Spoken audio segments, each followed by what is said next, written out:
Mention দাও তোমাদের এরকম বন্ধুদেরকে। তুই কি গেম টেম খেলা ছেড়ে দিয়েছিস নাকি? আমি গেম খেলা ছেড়ে দিয়েছি তো অনেক দিন আগে।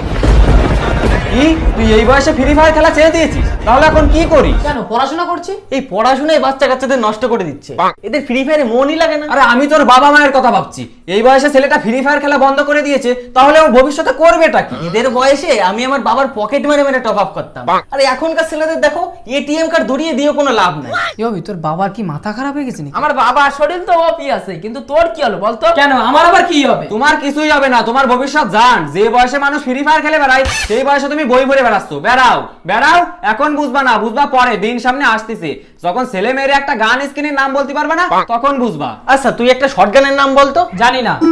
এটাও জানিস না? আরে ও জানবে কি করে? সারাদিন বইয়ের পিছন মারলে কি জানা যায় নাকি? তুমি একটু গুণ কথা কম কও। আমি গণ কথা একটু বেশিই কই। আরে তুমি ওর কথা বাদ দাও তো, তুমি আগে আমার ছেলের অ্যাকাউন্টে 3 লাখ টাকা টপ আপ করে দাও। আরে বাবা, তোমার এত টাকা দিতে হবে না, আমি কোনোভাবে ম্যানেজ করে নেবো। তোর টাকার কথা ভাবতে হবে না।